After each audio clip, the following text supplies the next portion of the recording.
கர்த்தருடைய பரிசுத்த நாமத்திற்கு ஸ்தோத்திரம் உண்டாவதாக. இன்றைய ஜீவ வார்த்தை நிகழ்ச்சியை கேட்டுக்கொண்டிருக்கும் அனைவரையும் கர்த்தருடைய பரிசுத்த நாமத்தினால் வாழ்த்துகிறேன், ஆசீர்வதிக்கிறேன். இன்றைய தின தியானத்திற்கு தேவன் கொடுத்த வேத பகுதி அது எரேமியாவின் புலம்பல் 3ஆம் அதிகாரம் 22ஆம் வசனம். புலம்பல் 3ஆம் அதிகாரம் 22.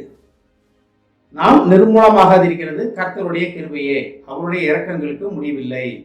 இன்றைய தினம் இதை கேட்டுக்கொண்டிருக்கும் அனைவருக்கையும் தேவன் சொல்ல ஆசைப்படிய ஒரு காரியம் என்னவென்றால், என்னுடைய இரக்கங்களுக்கு, உங்கள் மேல் நான் வைத்திருக்கிற இரக்கங்களுக்கு, உங்களை குறித்து நான் வைத்திருக்கிற இரக்கங்களுக்கு முடிவே இல்லை, அது உங்களை பின்தொடர்ந்து கொண்டே இருக்கும் என்று தேவன் ஒரு வாக்கு கூறுகிறார். நமக்கு நல்லாவே தெரியும் இரக்கம்னா என்னன்னு தெரியும். நம்ம மேலே பரிதாபப்பட்டு நம்ம தேவனை விட்டு எங்கே போனாலும் சரி, எந்த இடத்துல இருந்தாலும் சரி, அவருக்கு எதிரான காரியங்களில் ஈடுபட்டாலும் சரி, அவர் பிரியமில்லாத காரியங்களில் ஈடுபட்டாலும் சரி, நம்ம மேலே தேவன் இரக்கமாக இருக்கிறார். அது எல்லாத்துக்குமே அறிவோம். நம்ம தேவன் இரக்கமாக இருப்பதனால தான் நம்ம இவ்வளோ தூரம் உட்காந்துருக்கோம். நம்ம அதாவது நம்ம தெரியும், இளையகுமாரனை பற்றி தெரியும். இளையகுமாரன் அப்பாவை விட்டுட்டு சொத்தை பிரித்து எங்கெங்கேயோ போயிட்டான். போய் எங்கெங்கேயோ அலைஞ்சு அவன் சுய இஷ்டத்தின்படி, சுய இச்சையின்படி எல்லாம் தீர்ந்து போய் வேற வழி இல்லாமல் திருப்பி அப்பாட்ட திருப்பி வந்தான். திருப்பி வந்தோடனே, அப்பா நீ என்னென்னலாம் பண்ண சொல்லு, எது மன்னிப்பு கேளுன்னு சொல்லவே இல்லை. அப்பா தூரத்தில் பார்த்தோன்னே ஓடி போய் அவனை கட்டி இணைச்சி முத்தம் கொடுத்து அவனை சகல காரியங்களுக்கும் அவருக்கு செஞ்சார். புதிய வஸ்திரம் கொடுத்தாரு, மோதிரம் கொடுத்தாரு, புதிய செருப்பு பாதரட்சிகள் காலில் போட்டார். இதெல்லாம் என்னன்னா அதிகாரத்துக்கான அடையாளங்கள்.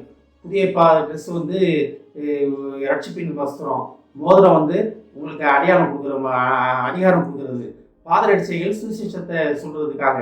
அப்ப தேவன் அந்த ஒரு உலக ரீதியான தகப்பனை அப்படி இருக்கும்போது, பரலோக தகப்பன் நம்மளுக்காக காத்து கொண்டிருக்கிறார்.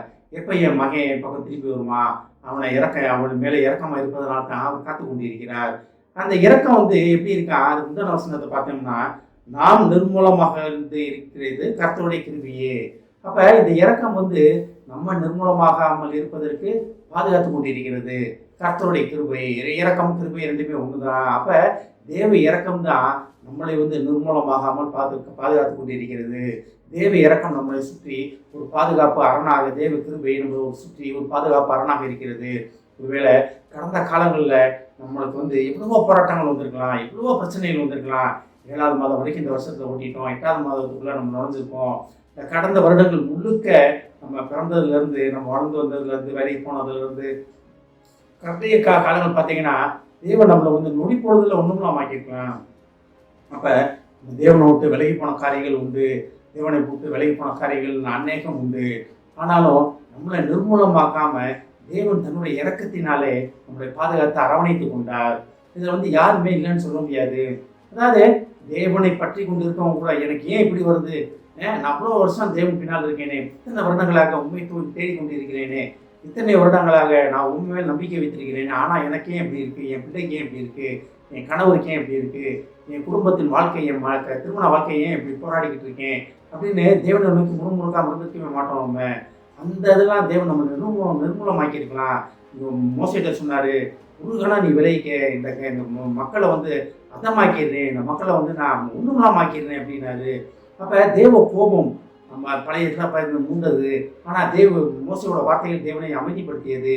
அது தேவன் நம்மளை நிர்மூலமாக்காமல் இருப்பது அதே தான், அந்த வார்த்தை தான், அந்த காரியங்கள் தான்.